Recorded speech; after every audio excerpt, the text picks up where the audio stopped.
October 28th, 2019. We're here at Hakim's Bookstore for our people.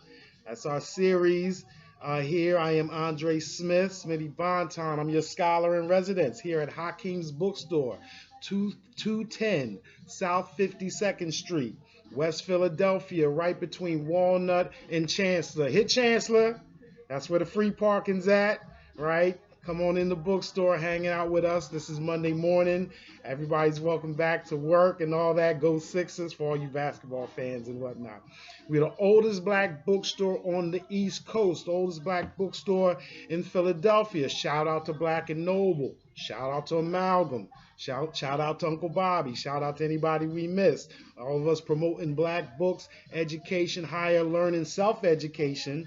Right? That's your defense. That's your ammunition against all this disinformation out there. We're founded in 1959 by our owner, the owner Dawood Hakim. Started with J. Rogers titles, and now we're here in the store out in beautiful West Philly on a sunny day in late October. It's not too cold just yet. Come on out and hang out with us. Today, let's make sure you hit us up on social media. We're on Facebook Live, we're on Instagram, HakimsBookstore.com. Let me give a shout out again to our Princess Y, the Queen Mother, Yvonne Blake, here at Hakim's Bookstore. Got my man Chris Arnold, the producer, right, up over on my left. Peace and love to all of you. And today, the book of the week, we're going to talk about a few things, but I just want to make sure the book of the week we're going to talk about is How We Fight White Supremacy. Right? We're going to recap what we did last week. We're talking about economic justice, and we'll even talk about how that all fits together, right? From Afrocentric history, economic justice, white supremacy. How is it all tied together? That's my job as your scholar in residence, to try to bring it all together and get you excited about buying black books, having them in your house, having them in your home, on your shelves for your children to be able to touch and feel, to read, and have and arm themselves in this world that we know does not have their back. So again, How We Fight White Supremacy by Akiba Solomon and Kenrya Rankin. They are the creators of the website, the Black News website, colorlines.com, right? And they came out with this book in 2019. This is fresh off the presses, right? How We Fight White Supremacy. And I'm so attracted to the title because we're going to talk about this title, White Supremacy. We're going to talk about where it came from.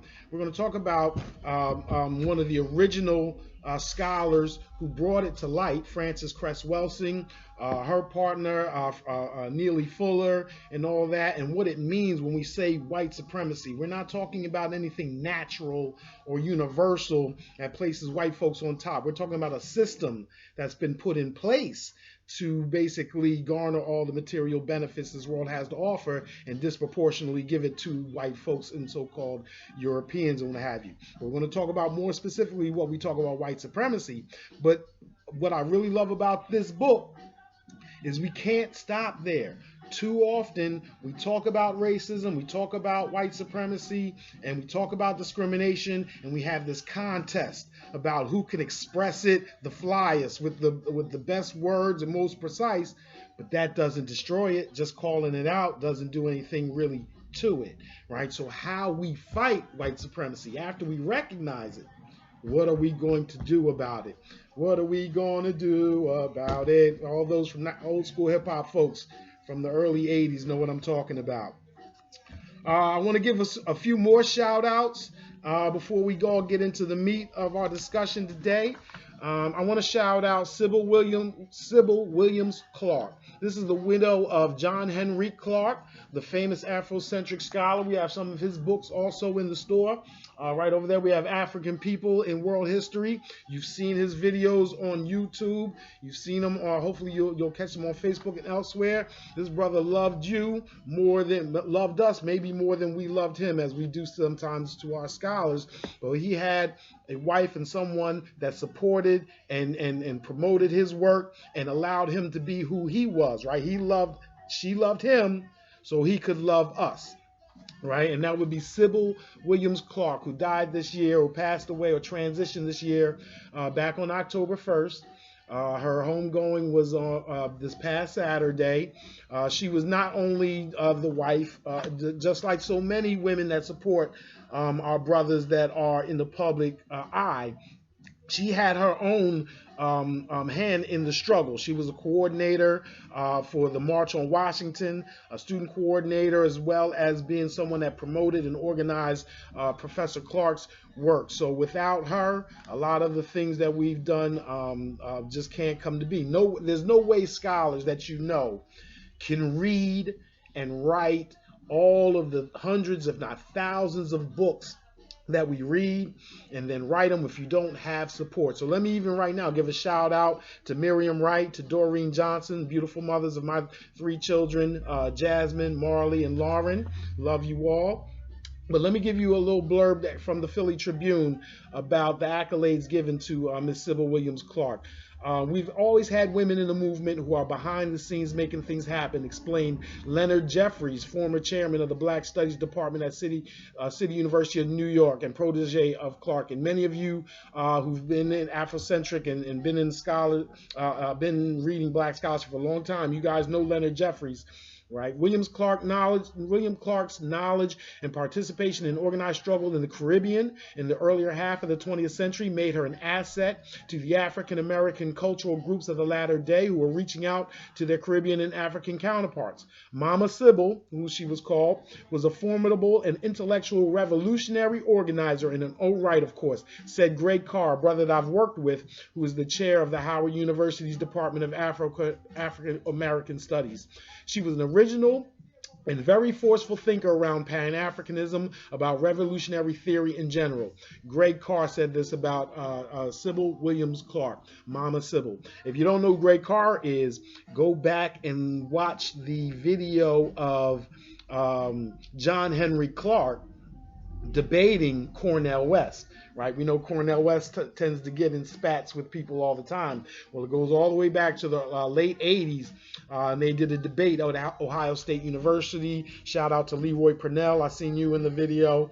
And the moderator that day was a young graduate student named Greg Carr. You'll see him moderate that whole thing. That's the brother that they're quoting here about Sybil Williams Clark, the wife and now widow of John Henry Clark. So libations to her. And note that today we've chosen the title for this segment, For Our People, right? And for those, again, who are old school like myself, you may remember that title might ring a bell. You remember For the People?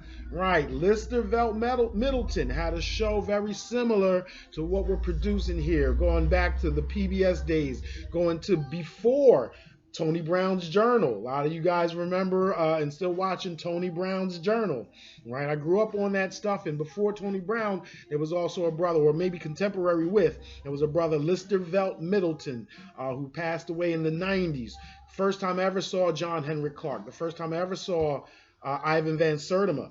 The first time I ever saw Sheikh Anta Diop, the people that got, the brother that got me excited to go get their books and hear and take what they're saying and read it in detail, was Lister Velt Middleton. So in honor of him, we do this For Our People, right? And again, myself, I'm Andre Smith, SmittyBanton. I'm a native of West Philly. Grew up here in Winfield Public Schools, Central, Masterman, Gompers, Bieber, right? I'm a former law professor. I taught at various schools around the country, or particularly on the East Coast. Penn State, Widener University down here in Delaware, and Chester. Howard University for a year, Florida International down in Miami.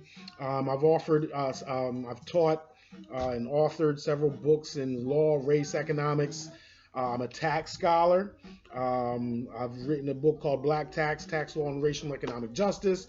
The current one I'm promoting now is Taxes, Death, and Trouble, How Starve the Beast Created the Black Lives Matter. We'll talk about that in a later episode when we're talking about the prison industrial complex, because a lot of people aren't talking about an aspect of it is the fines and the fees and the forfeitures that they're giving you along with the jail time that's extracting the money and the wealth out of our communities to make sure that we're staying on the bottom. So we're going to talk about that later.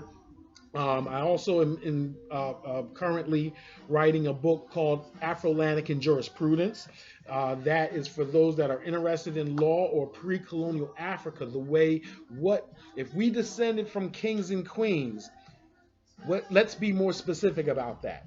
What were the states? Where were the kings and queens? And how did they operate government in a way that was superior to what we are experiencing today? And what can we find from back then and bring forward to today? Not in whole, we're translating things from one era to the next. However, we need a full toolbox. We need to understand all of the things that we've done, what's been useful, what's not been useful, if we're going to carry forward today and create something better than what we experience today. Again, when we talk about how we fight white supremacy, I insist that we're not leaving this system for something worse. We have to leave this system for something better. So we have to understand what is precisely the flaws of the system so that when we create the next one, it is the better system. We're not going from the frying pan to the fire. We're going from, I don't know, the frying pan to the porcelain silver plates. All right. Last week, we talked about the myth of black inferiority. Let me pull this book out for you, Brainwashed. We have this in the store, an interesting book by Tom Burrow, right? And other books in the store that this talks about it specifically. But a lot of the books that talk about psychology or black psychology or the slave mentality or whatever you want to call it, I put it all under the rubric of the myth of black inferiority, right? And to me, that is the most pernicious aspect of the system of white supremacy. And the reason why I think it's the most pernicious aspect is because anyone that's infected with it, anyone that believes in the myth of black inferior, be they white, black, Asian, South American, if you buy into that myth, you're going to do things that support a system of white supremacy, right? We could even interject this, the notion of what they call it, colorism. Right? Colorism is just a feature or facet of white supremacy, right? It is ascribing the myth of the myth of inferiority, assigning it to African heritage. So colorism is really just basically hierarchy based on your distance from African heritage, right? We know that white folks originally did come from Africa. Right, and we're going to talk about that when we come with the ISIS papers and why they engage in the system of white supremacy, right? Because Francis Cress Welsing says something happened, right, as they migrated from Africa into Europe, got trapped into the Ice Age, and then came back. But we know that that we're all coming from this African experience, right?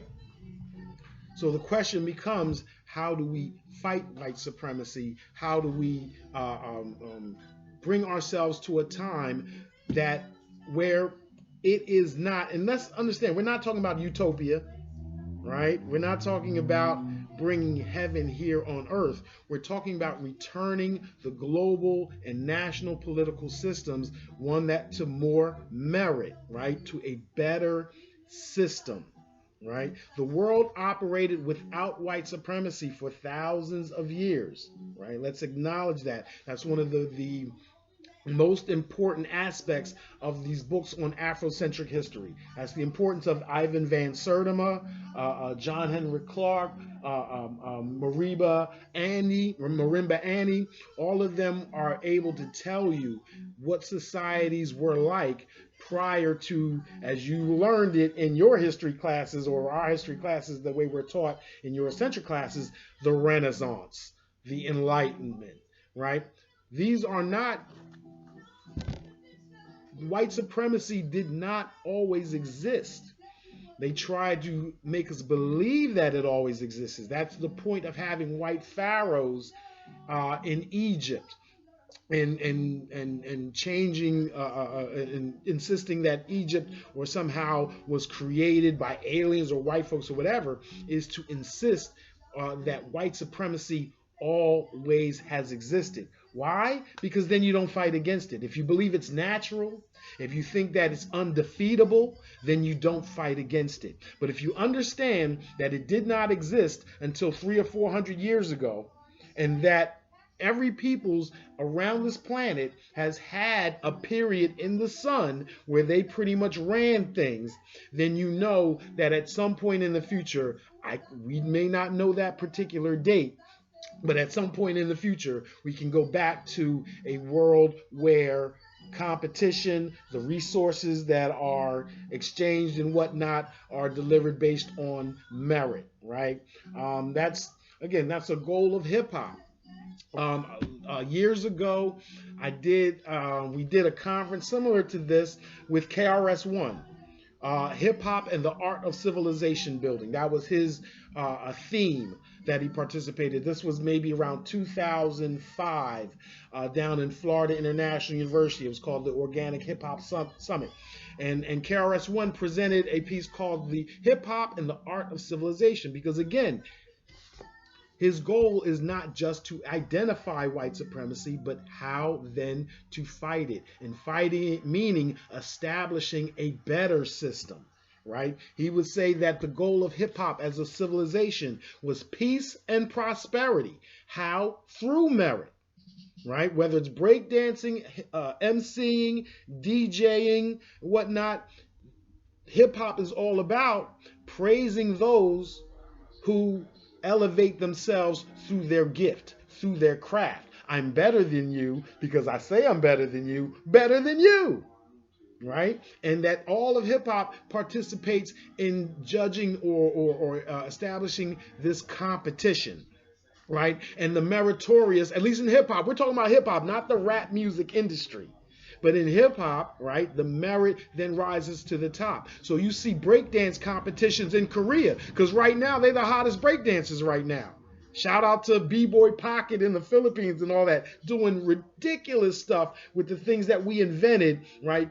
Poor black folks and Puerto Ricans and others invented in the Bronx and in Philadelphia, in all places, is worldwide, creating a system of music and entertainment and culture that had more merit than the one that they were experiencing back in the 50s, the 60s, and the 70s that corresponded to the poverty. Now, again, there's the rap music industry. We have to deal with reality. We have to deal with the system of white supremacy, right? But hip-hop is the way KRS-One fights it. You'll find in this book the operator of Quelly TV and how he fights it. You'll find who are some of the other people. There's a Tarana Burke. She is basically the creator of the Me Too movement, right? That is her means. Damon Young. So this book is not just these two authors speaking about their experiences. They bring over 30 to 40 voices who all speak in different ways about how they fight white supremacy, right? Some people you may know, some scholars that I'm familiar with, Imani Perry. We were just talking about hip hop and KRS-One. Imani Perry is the author of what is it? I'm sorry, Trisha Rose wrote The Black Noise. Imani Perry has written The Poetics of Hip Hop back in the 90s. She writes an interesting thing about how Put It in Your Mouth and India.Arie are opposite sides of the same coin rocking on the same beat. Her current work is Finding Lorraine. She recently wrote a book about letters to her sons about this police brutality and how she would talk to her sons about growing up and again in this system of white supremacy, right? She's quoted, she's interviewed in this book.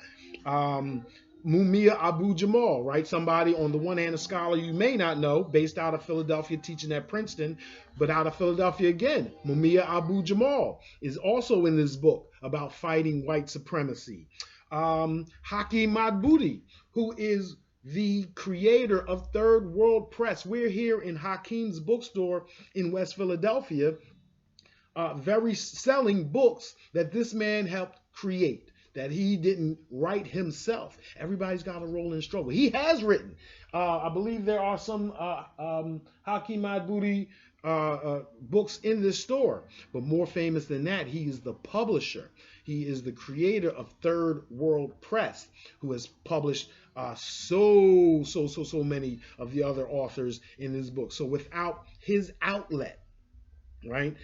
Third World Press in Chicago, Black Classic Press out of Baltimore, Africa World Press here in Philadelphia. Without these outlets, without these entrepreneurs, without these institutions, then how do we even get these books out there?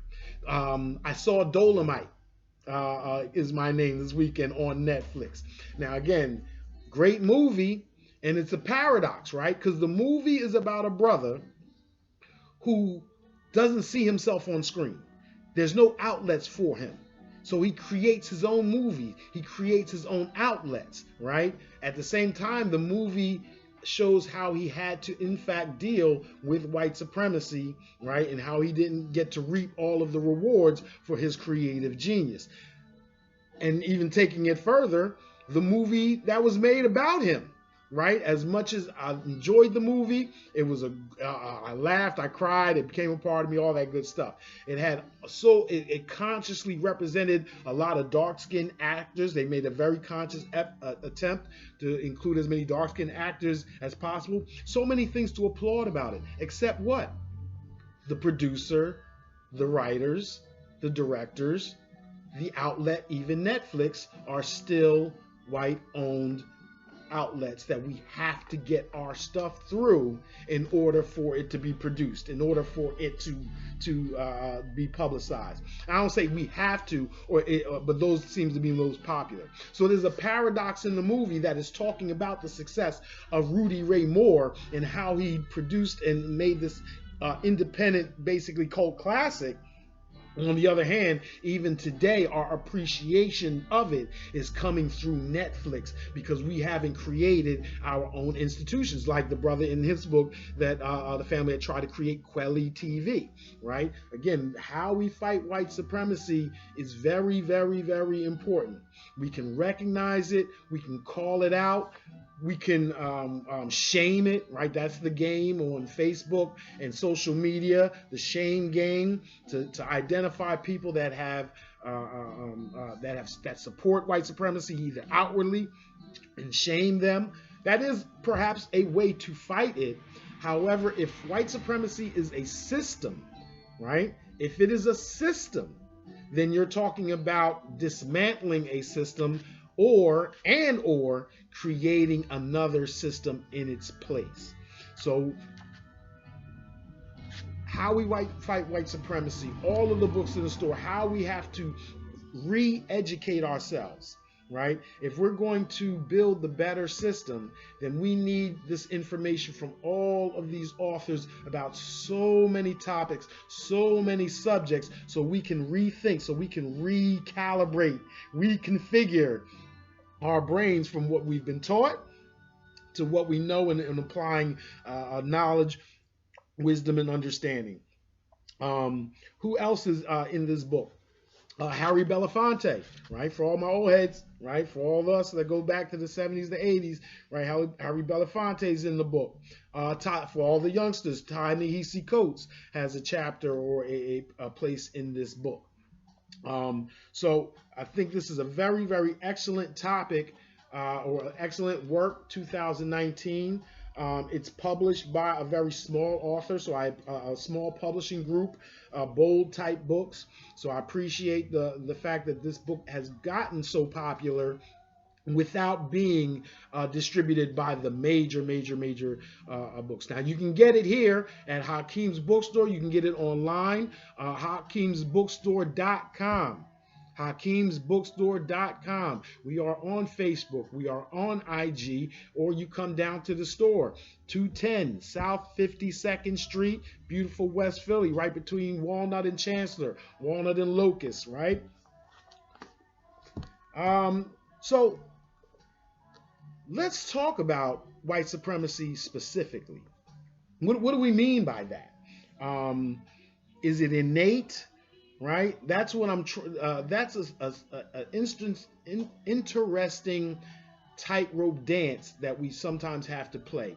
When we call out racism, when we call out white supremacy, and we talk about our own suffering and subordination, the trick is to express it precisely, convincingly, but then to not get stuck there, right? To not take it and then what?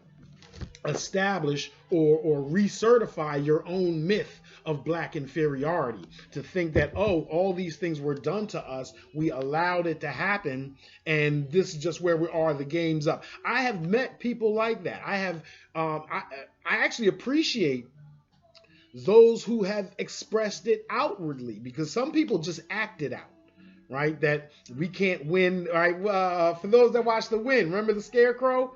You can win, one of Michael Jackson's early roles. You can win and you can get out of the game, right? But who was that? The Scarecrow. And he was proven wrong because he was just afraid, right? Because he was just afraid. So of course, you're going to have that attitude when you think you can't win, right? But we're going to show, again, through the books, through these series, through these talks, that we established 4,000, 5,000, 6,000 years of statehood and governance and equal protection and all democracy, the concepts that you hear venerated today about civil living. We have experienced that before, and we can experience that again, right? So the idea that white supremacy is innate or universal or immutable or undefeatable is incorrect. I will even tell you that one of the reasons we have so much angst going on in the world today is because of the decline in white supremacy. White supremacy as a system was at its peak in 1901, right? 1901. Brother Chris, can I get a pen real quick? I just want to show the people a little graphic about white supremacy real quick and where we are. So let's say 1500. In 1500, you know about the great empires of Ghana, Mali, Songhai. So Songhai falls around 1492 to the Moroccans, and that's when the west coast of Africa is pretty much weakened by warfare and foreign influences, and the Portuguese and whatnot start coming around. So let's say that that's the beginning of the march towards white supremacy. We're still not talking about white supremacy yet. We're still not talking about a people in Europe that are in any way superior in education and entertainment and economics, labor, law, politics, sex, religion, and war. And I'm going to tell you where I get that in a second when we talk about the ISIS paper, that whole list of aspects of white supremacy. So in 1500, they're not superior. They do not, and Africa has over 20 state governments. 20, right? And when they say state government, I don't mean, that's why I reject this idea that Africans were too tribalistic for this or tribalistic for that. No. Europeans up until 1500 were tribalistic. Africans had states, an ethnic group, a central government that ruled several provinces of different ethnicities, right? So that's not tribalism, right? Different ethnicities in different provinces governed by a central government through what? I'm a tax scholar. Taxation, law, and might. Over 20 by the year 1500 in Africa. There's over 5 in 500 BC. There's over 10 in 1200 AD. I'm sorry, in 500 AD. I mean, it's still a second ago. But over 12 in around 1200 AD. Not just North Africa, East Africa, West Africa, Central Africa. So 1500 AD. There's statehood, there's law, there's governance almost throughout the African continent. Yes, there are tribes and smaller peoples in between the many different states, like the Congo and Luba and Kanem, right? Countries that you may not have heard of to this day. Before there's an England and a France, and you read Shakespeare, and they're just warring and killing each other over petty kingships. So they get their act together. Europeans can credit themselves with two inventions: electricity, basically, and also the rapid fire gun. So with those two inventions, they do take militarily, subdue more, not just Africa, South America, the Americas as we know, India. The pillage of India is how England becomes the financial capital of the world. It's not through innovation or invention. They went to India and took all of their wealth and gold. China as well. So from 1500 to 1901, you had a barrage of navies, European navies, assaulting each continent of the world and subduing the people until nothing moves on the planet without Europe getting paid in 1901. The Berlin Conference, they split up Africa. They have colonies everywhere around the world. And so that's 1901. I just want to show you a little graph, right? So let's say this is 1500, right? Where, again, the Muslims, Islam, the Moors, right, are just being ejected from Spain, having taught Europeans about civil living, about washing your hands before you eat, about having the universities, right? Go to Spain today and go to the universities at Cordoba and Seville. So they're just getting their march to civilization, more or less, around this time, right? And so let's say they march all the way up to 1901. Well, so that's their peak. And so 100 years later, it's 2019. And yes, we are under a system of white supremacy. We're not here, but at the same time, we're not at the peak. We're somewhere around here, right? And that's why you see such anger. That's why you see Nazis and neo-Nazis and the Proud Boys and these white supremacists online, on social media, trying to what? Make America great again, trying to make it white again. Because they understand that the demise of white supremacy is at hand because of Frances Cress Welsing, because of all of these folks that did their part. They did their small little part to make all of this happen, and we have to continue it so that it goes on and on and on for our children. And again, we're not talking about the demise of civilization. I actually had a student tell me that one day. Well, what's to replace white supremacy? Chaos? That they couldn't imagine. That some people can't imagine a world where all the countries, all the nations, all the peoples of the earth just trade with each other fairly, right? That some people can't even conceive of this, that the world's resources could be distributed based more on merit than on race as it is today. That instead of a caste system, right? Remember, they didn't bring us here to kill us. They brought us here to work, right? That there isn't, that this world could operate without a caste system where black folks are always doing the least paid, least appreciated jobs, right? When you talk about a caste system, let's make it simple. Go to any restaurant, go to any 5-class restaurant, and you'll see the class system. Who is the maitre d'? Who is the typically the waiter, or I'm sorry, waitress? Who is typically the cook and the wait staff? Who is typically the busboy staff? Who typically cleans up? And who is typically the manager and the owner? That's America. That is, you can go to almost any good restaurant in America and see white supremacy and the caste system in action, right? So again, this system of white supremacy and Frances Cress Welsing calling it out. What is it? Again, it's more racism, slavery, discrimination. All of these things are features. They're aspects. They're tools of white supremacy. A system that keeps that corrals the world's resources and gives a disproportionate share to white folks or Europeans as those on top. And when we talk about a system, Frances Cress Welsing has teamed up also, is theoretically or conceptually tethered also to Neely Fuller, Neely Fuller, Fuller, who some of you has written a book called The Code, the United Independent Compensatory Code System Workbook, to fight global white supremacy.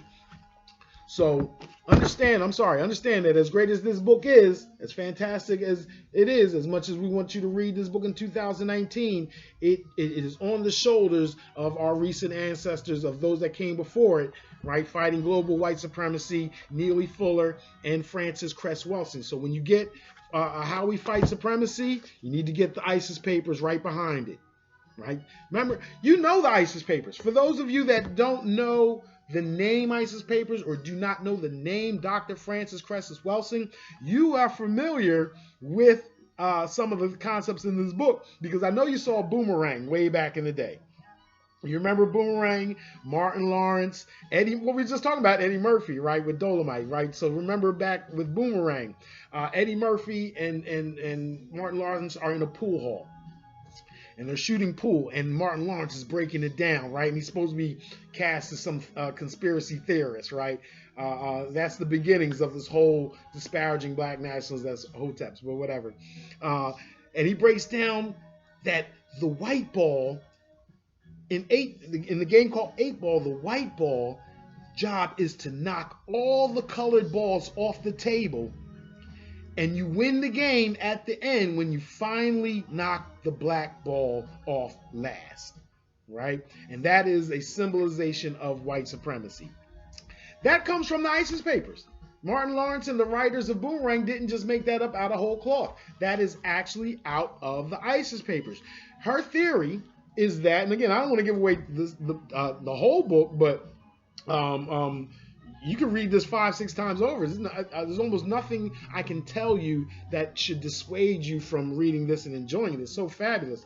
Her argument is that, and she's a psychologist, right? Psychiatrist, a psychologist in Washington, D.C., right? And so she talks about the psychology of white supremacy. I talk about the economics and the law. She's talking about the psychology of white supremacy. And that's why we're doing this right after we did Brainwashed and the Myth of Black Inferiority, because we're talking about the mentality. Now, she's talking about the mentality of white folks. Why did they get to this point where they feel they need to be supreme? And her argument is that it is a psychology that comes through their genetics, right? That yes, they are the children of Africa, but as albino peoples that left Africa, that got caught within the Ice Age, that they face a hostility towards Africa as being rejected.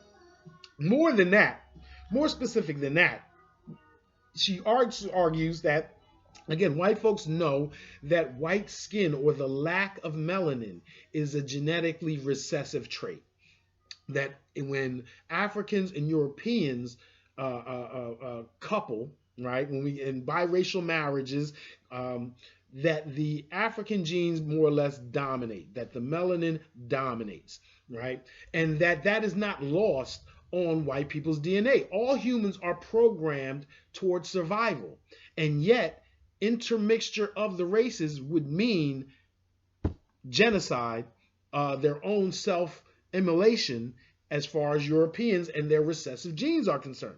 So in her argument, psychologically, their need to control the entire planet in their minds is all tied towards a genetic inferiority, right? The lack of melanin, right? That lack of melanin causes them to have to have the superior resources and place those that they view as genetically superior underneath them to be controlled. And they say that, and she says psychologically, they don't have to speak it, it manifests itself in their most primary activities. It manifests itself in sex and sports.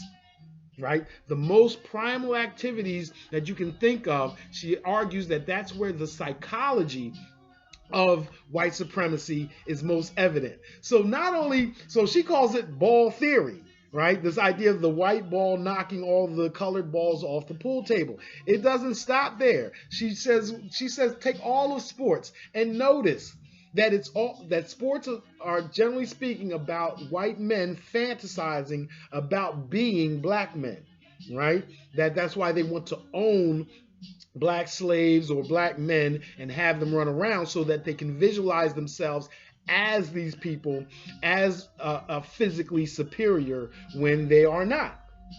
So She says, look at the psychology of the balls, ball theory. Why is it, and it's fun, right? On the one hand, it's serious. We're talking about white supremacy, but again, it can be somewhat mirthy. Why is it that all the small balls in sports are white? Golf balls are white, they're small. Ping pong balls, white, small. Baseballs, relatively white, small, but they got a little red around it. It's got a little more color to it. Got a bigger ball. Tennis balls, yellow, a little bigger. And then you get to the basketball, the football, big and brown. Right? So big balls brown, small balls white. Right? She goes even further. In football, the goal is to put the big brown ball between the white legs, the upright. Right, so she argues that psychologically, the white man imagining himself as the black man and being genetically superior through the legs of the white woman. Doesn't stop there. I'm sorry. Again, the brown bat, the big brown bat knocks the small white ball out of the park. Right, so the black puck goes into this white net. In hockey, even it can't stop it. That's her argument that genetic fear, that fear of immolation, that fear of genocide, that fear of that intermixture without plan. And again, if you go to any Nazi site, it becomes so that is what they're worried about. Right, when it comes to population control, genocide. If you go to if you have the stomach to actually deal with, and I do suggest again, if you believe something's a competition, then you need to read the other team's playbook, right? Since we're talking about sports analogies here, right? If you go to a Nazi website or whatever, you will see that they are concerned mortally about being replaced, about genocide, about the mud people taking over the earth and them being no more. And again, she called this out. Not only did she call out white supremacy 40 years ago, but also this idea of fear as being the factor that supports it, that necessitates it. She doesn't even stop with sports. She says it manifests itself in other primary activities. Why are cigarettes small and white, while cigars that reflect wealth and largesse again are big and brown? A limousine, a big old black limousine. She says it manifests that this fantasy, right, that they overcome that genetic inferiority by being black folks through wealth, right, by owning the vehicle, by owning the team and the players and whatnot, is manifesting is produced actually by a fear, by a belief in their own inferiority and a need to control those who they believe are physically or genetically superior to them. Again, this book is two criticisms I have about How to Fight White Supremacy, and also, what's the other book? Ibram Kendi, fabulous, fantastic brother on how to be an anti-racist.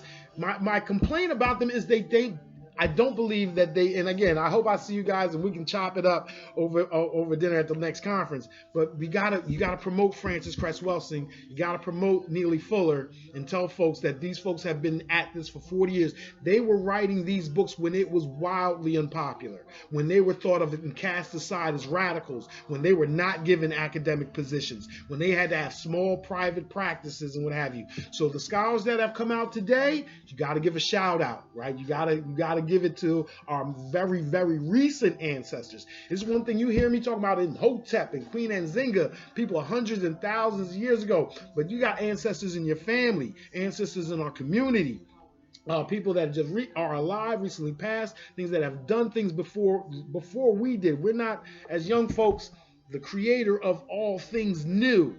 We stand on the shoulders of others. So again, Akiba, Kenrya, Ibram, and all that, all the scholars that are in academia today, let's give props to the Charles Ogletrees, the Derek Bells that were in academia, but we know that there were the J.A. Rogers that carried the torch for us and that there was no chance that his brilliance was going to get hired at a predominantly white institution or even predominantly black institution, as they were governed by white money. And we have to acknowledge that if we're going to be true about how we fight white supremacy. I love Howard, I love all my HBCUs, but we have to be honest about the constraints and the pitfalls and all that when we talk about fighting white supremacy. Got to be honest. Can't be strategic if we're not honest. All right. So we talked about it waning. We talked about it declining. We talked about where white supremacy came from, how it manifests itself. I, again, want to bring us back to a discussion we had started last week, going back to my specialty about economic justice.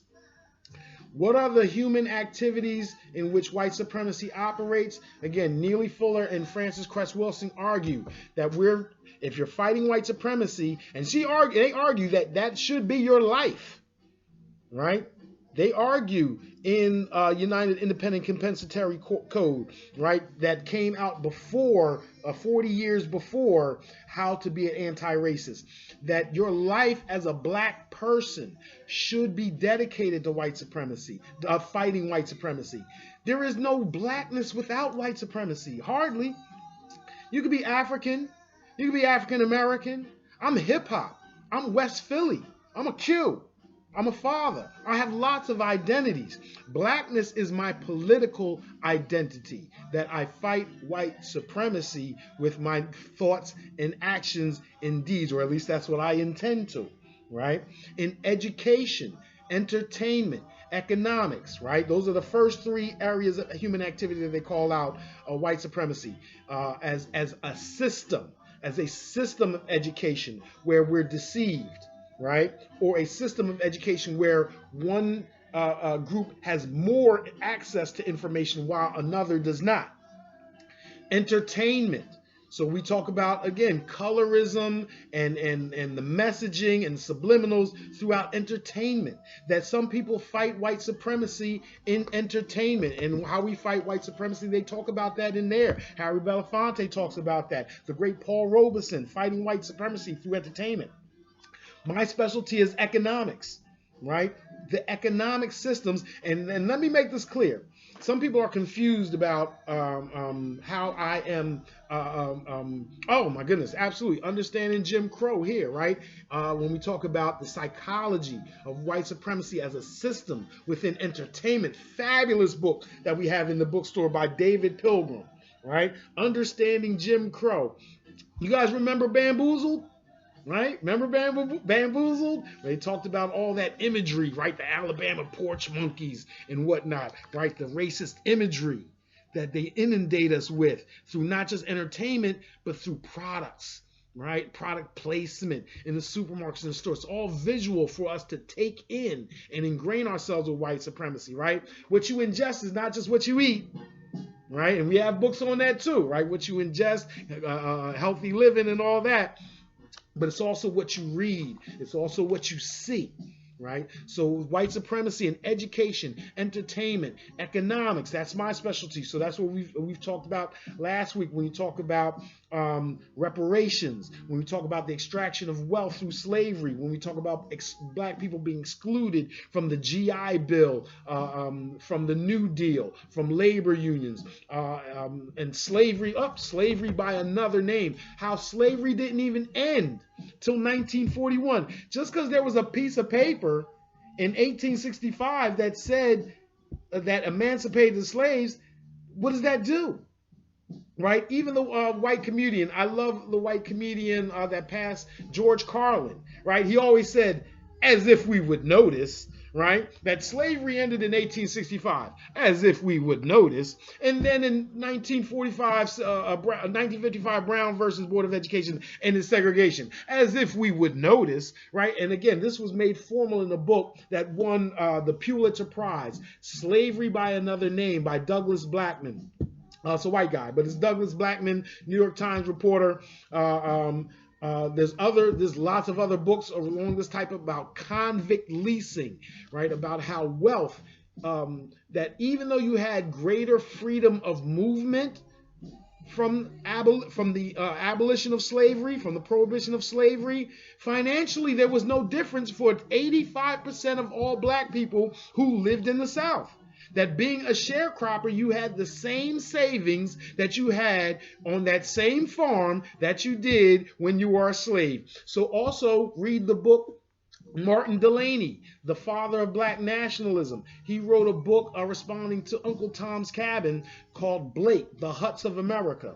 And Blake is a West Indian that is enslaved in America, and he frees himself. He goes to start the revolution, and guess what? The slaves the enslaved people on the plantation give him like $200 some to go on his trips. Ask your family for $200 in 2019 and see what type of reaction you get from them.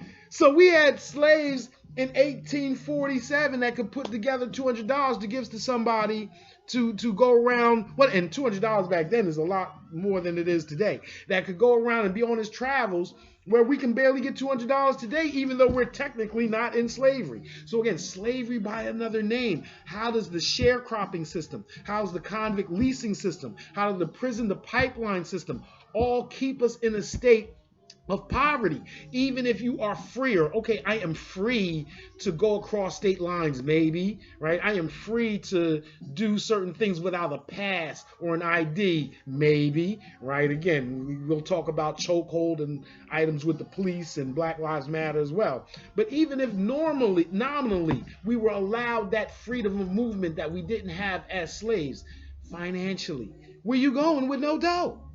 You're free to go do something that you don't have the resources to do, right?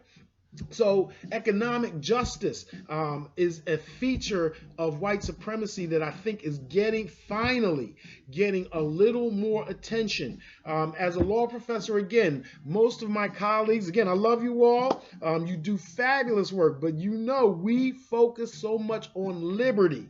Right? The Constitution guarantees the right to pursue life, liberty, and property. Life, eminently important, more important than anything. Liberty, the freedom to do, the freedom to move, the freedom to speak, to think, absolutely important. But let's not forget property, right? That without property, what are you saying? Right? Without property, what education do you have? Without property, who controls the entertainment systems and then controls what we are entertained by and the images that you see in this book by David Pilgrim? Right? Again, there's other facets. Those are only three. Neely Fuller and Francis Cress Welsing identify 9 major human activities that are governed by a system of white supremacy: education, entertainment, economics, labor, law, politics. I separate them into 3s, if you didn't notice already. So labor, law, and politics, right? Claude Anderson, black labor, white wealth, on point, right? Again, why we were enslaved? As much as we can talk about racial hatred, again, racial hatred is a tool of subordination. It is a way to keep us from striving. It is not the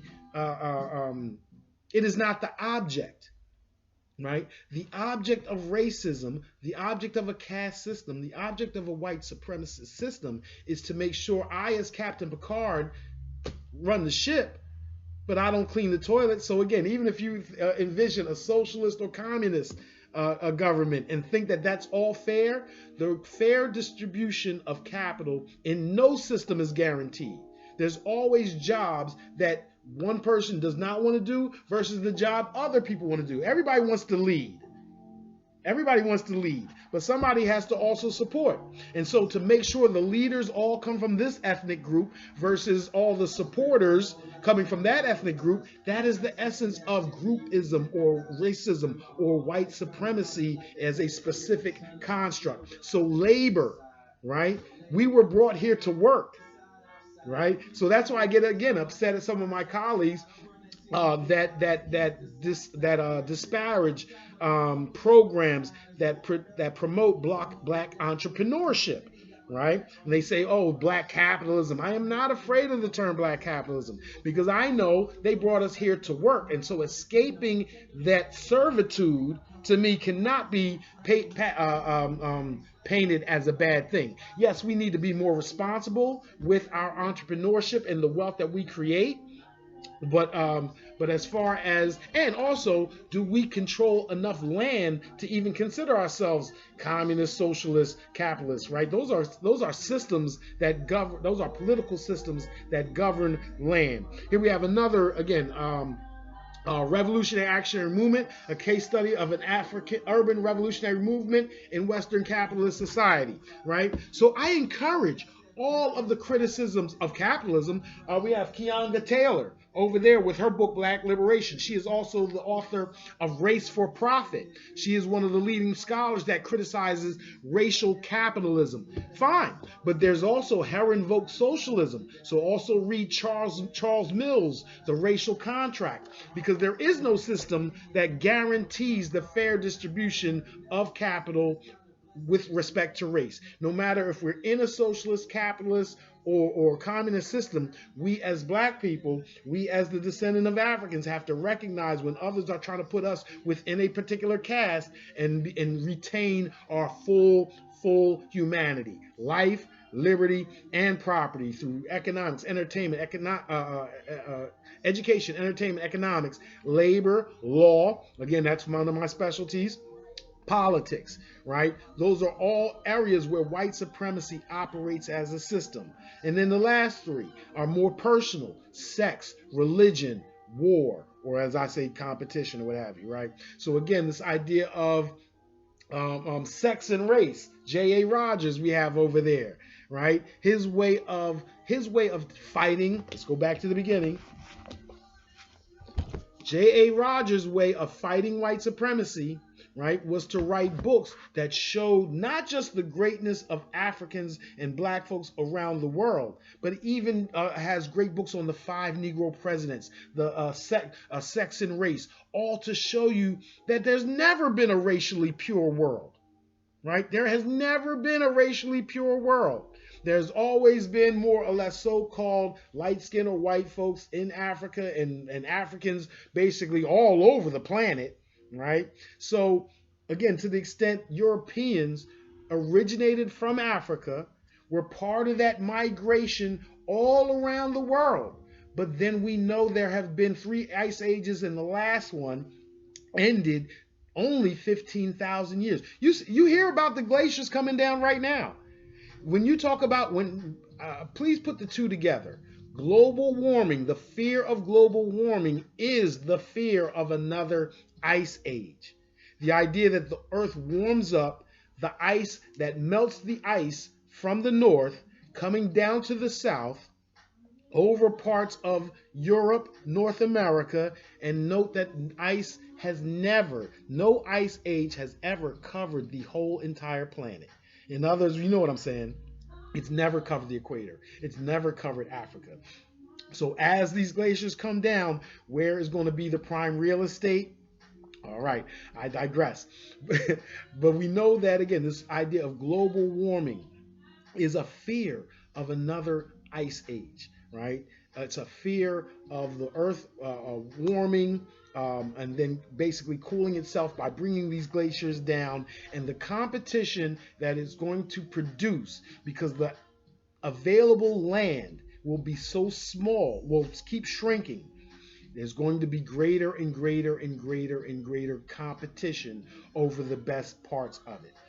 So as white folks got trapped, as the white ice receded, as they lost more or less the melanin, because as they're in the cold, as they're in the dark, as they had to survive in caves, they came out again as a detached people, right? A people separated from the African civilization that produced them, right? And so many generations had passed that the memory of our togetherness apparently was lost upon them, and they had more patriarchal hunter-gatherer societies that were more warlike, paternal, where ours were more agricultural, civil, and matriarchal. And we have been in that clash for the last 2,000 to 3,000 years, right? So sex, religion, and war.